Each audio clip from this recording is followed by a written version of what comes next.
Portland just might be my favorite parish in Jamaica. The parish can't be exhausted in 1 or 2 days, not even a weekend. You usually need at least a week or more. Tons of waterfalls, tons of adventures. I spent a few days in Portland last year and I'm definitely going back. There's still a lot of stuff I didn't do. This is the ultimate Portland guide. Things to do, where to go, and the mistakes that I made. The first place we went was Boston Bay Beach. We tried to catch the sunrise. Now Boston Bay Beach is a staple in Portland culture. This is where people learn to surf. This is where people practice surfing. The entry fee for this beach is not much, about $500 GMD the last time I went. The ambience was amazing. We didn't really see any people surfing there at that time, but of course, if you go later on in the day, then you'll definitely probably see some people practicing there. Trust me, Boston Beach is a must visit. Later that night, we took a spontaneous trip to Sanco Bay Beach. It's literally down the road from where we stayed. In the daytime, you'll have access to activities like rafting and you'll be able to buy food or drinks. I actually prefer going to the beach at night sometimes because it's more calm, the place is cooler, the wind is usually blowing more. Sanco Bay Beach is located in Sanson. It's a free community beach, so you have access to it all the time. You can go whenever you want. We actually went there, we were fooling around with some sparklers and ended up getting some sick footage. It was very fun. The Folley Lighthouse. We wanted to get some good pictures and videos. It's located on a private property, but there's no entry fee. It's fairly popular, but especially for fishermen. There will be quite a few people fishing, especially if you go in the afternoon hours. The best time to go would be at sunrise, where there's usually no one else there. In the evening, you're definitely more likely to encounter people. And then you'd have less freedom to take pictures and videos because, you know, people would usually be in the background. The lighthouse is located beside what they call Folley ruins. It's basically an old mansion that broke down over many years ago. The scenery was very nice. Basically, we were able to overlook the Caribbean Sea at the edge. Feel free to go anytime you like. Now for me, Nanny was easily the highlight of the trip. We had a tour guide named Andre. Moortown is a maroon town in Portland. Andre gave us the historical background, cultural aspects that you need to know, and he showed us exactly where Nanny of the Maroons was buried. Andre was actually the best tour guide we've ever had. If you want his contact information and if you plan to visit Nanny Falls, just DM me on IG, I'll put the link in the description and I'll give you his contact info. But the hike is actually important. I think it's fun if you stop at intervals and talk and let Andre teach you about the community. At the time, we were very fortunate for the falls to be running very nicely.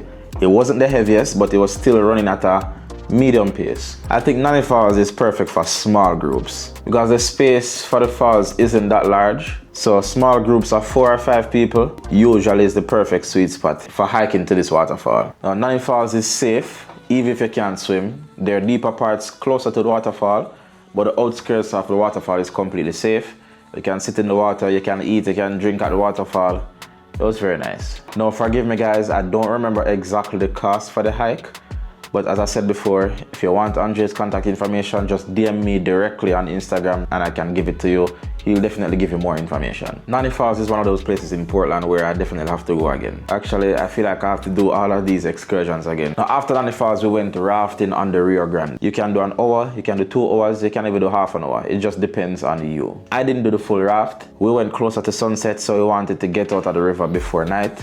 We did about 45 minutes to an hour. Rafting at sunset was a 10 out of 10 experience for sure. There are usually tour guides there waiting and ready to give you more information on the rafting experience. And at one point, if you want to, the tour guides usually give you a chance to do the rafting yourself. And it's not hard, but it's up to you.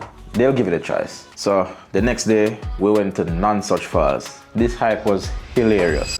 And now wear Crocs, like, should I wear shoes?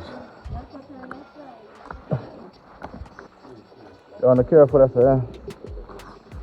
You see that?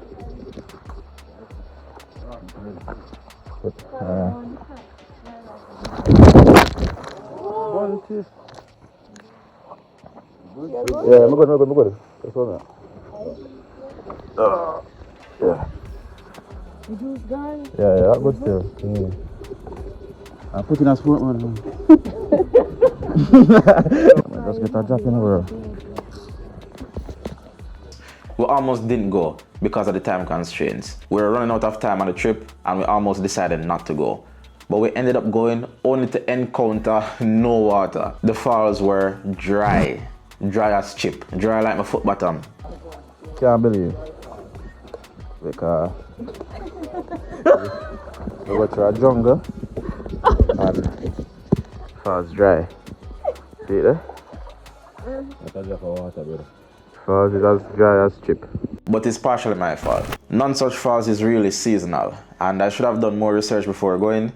It's usually running when there are periods of heavy rainfall. If you go in a non-rainy period, you're taking a chance and the odds are usually against you. So you have to go after heavy rainfall or during periods of heavy rainfall. So None-Such Falls is one of those falls where you have to plan carefully. So lesson learned. This hike wasn't for the weak either, but we got through it because we were so determined to see the tallest waterfall in Jamaica, only to go and find the tallest rocks in Jamaica with no water. So this is a picture of how it's supposed to look. Shout out to Rochelle. I took this picture from her blog, Adventures from L. Follow her on Instagram. But guys, yeah, this was so disappointing for me. But we ended up just laughing about it. This is a part of the experience. This is a part of travel content creation we just have to laugh about. I can also share the contact information for our tour guides. We had 2 tour guides. They were very good as well. They can give you a price for the tour and the hike for None-Such Falls. If you're going to go, please wear proper shoes, pants, and also always remember to bring bug spray. Once you're hiking in Portland, bring bug spray. Don't carry too much baggage. Just carry your phone or your camera. And if you have a backpack, keep it light. Now, for that day, I would say Blue Lagoon was the highlight. After being disappointed from the hike to None-Such, we decided to visit the Blue Lagoon. There's no entry fee, but it's good to leave a small contribution, which goes towards maintenance of the venue. And they have been doing a pretty good job. The place is very cool. I can't swim, and I still decided to jump in the Blue Lagoon. They provide life vests, there are lifeguards there always watching, so I felt safe. But if you're afraid, don't do it. I have been making an active effort to overcome my fear of water.